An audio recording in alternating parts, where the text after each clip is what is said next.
How to remodel your closet part 2, let's go. So just as I start out most of my woodworking projects, we're hitting everything with some 80 grit sandpaper with my orbital sander.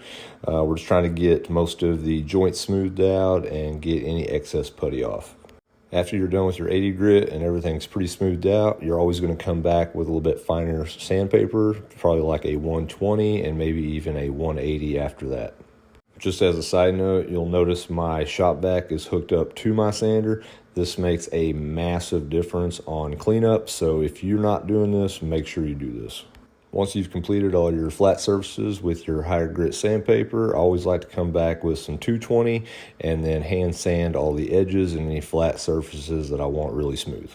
After I get done with all my sanding, I like to come back with my shop vac and just hit all the surfaces the best I can with kind of like a brush head. This is going to get the majority of the dust off the wood. Once everything's cleaned up, last step before we start priming is we're going to go ahead and go through and caulk in everything. The last few jobs I've been using this Shermax caulk from Sherwin-Williams. I find it works really well. It low shrinkage, very flexible. I had good results with it.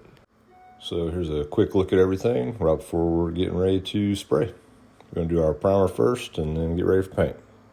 So windows are already covered up. We're just going to go ahead and cover this door so we don't get any primer on it. We're not going to be painting the doors, so I just want to get those covered and we're ready to go. If my count is correct, I believe this is my 15th or so closet in the last couple years that I've done. I've sprayed these a lot of different ways.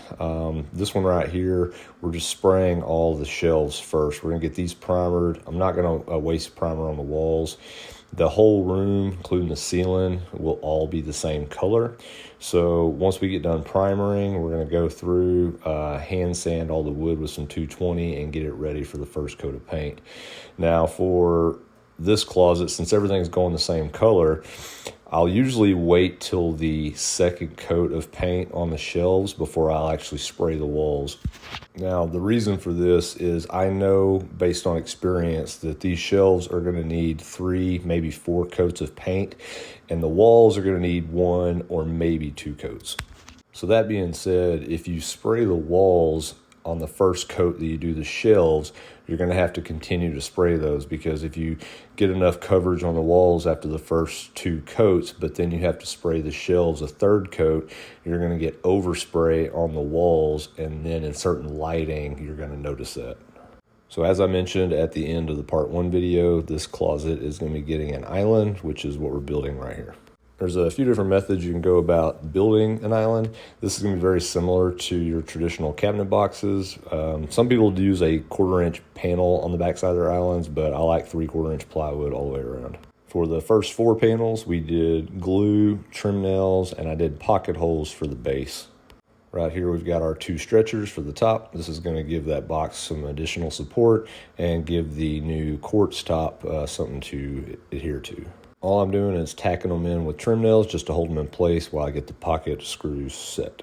Now that the box itself is pretty much put together, we're going to go ahead and do the face frames. Again, we're using pocket holes for the face frame. This island won't have your traditional toe kick, so our face frame is going to go all the way to the floor. For the base, we've got a 1 by 2.5. For the sides and the top piece, we've got 1 by 1.5. And for the drawer dividers, we're using 1 by 2s. Since our face frames are 3/4 inch stock, we're using 1 1/4 inch pocket screws. There's a few different methods to installing face frames, but since we are painting this box, we're just going to use a little bit of glue and trim nails to secure it on. A lot of islands might do end panels to cover your plywood, but the way that I put this one together, I knew that I was going to be trimming out the front side of the island like so, and I knew it wouldn't be an issue. So right here, we're doing kind of a decorative finish, almost like a mini accent wall. So we took a bunch of our stock and I ripped these down to 1/4 inch thickness and kind of just freehanding this, just coming up with a design as I go, just making sure everything's even and looks nice. So again, since we are painting this, I'm not overly worried about trim nail holes. So we just took a little bit of glue and some 5/8 trim nails and tacked these on. Now we're just running through and using a little bit of wood putty to cover up any of those trim nail holes and kind of smooth these joints out. Now that the box is put together, we're going to go ahead and start making the drawers. So we're going to be doing 4 drawers in total. 2 will be for jewelry inset, so they'll be pretty shallow. And then we're going to have 2 kind of medium depth drawers. The bigger ones, we're going to be doing a shaker panel, which is what you see me doing right here. We created our tenon with our tenon bit on the router, and now we're just cutting our mortises on my table saw with a dado stack. Now that we've got all of our pieces ready, we're going to glue up our rails and our stiles. I like to use a little bit of glue on the tenon and then 5/8 trim nails, couple in each joint just to hold that together while the glue dries. I use 18 gauge nails on pretty much everything, although for this particular part I am considering going to 23 gauge nails just so that hole's a little bit smaller. This plastic wood putty has been my go-to for a while. It's stainable and paintable. Works pretty good. Not saying it's the best product. I actually just bought some the other day that I'm going to try on my next project, and I'll let y'all know how that goes. So if you watch my how to build drawers and doors video I posted here a while back, I gave y'all one option of building drawers. It was a very quick and easy method of just using trim nails and glue. The only variation right here is we're going to be using trim nails and glue, but for the front and back piece, we're going to be using pocket holes. That is going to hold the sides together, and then we're going to do our shaker panel on the front, which you'll see here in a sec. We don't glue or nail the panel on. All we're going to do is pre-drill the wood, which you see me doing right here, and then we're going to screw that on, so that way if you need to adjust it, if you ever wanted to remove it, you can do that pretty easily.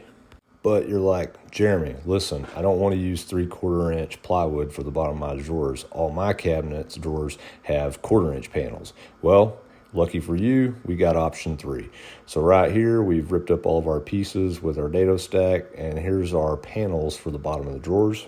Now, personally, I don't love 1/4 inch panels in the bottom of my drawers, but seeing as how these 2 drawers are going to be for jewelry inserts, they're never going to have a lot of weight in them, and we needed to maximize how much space we could get out of it.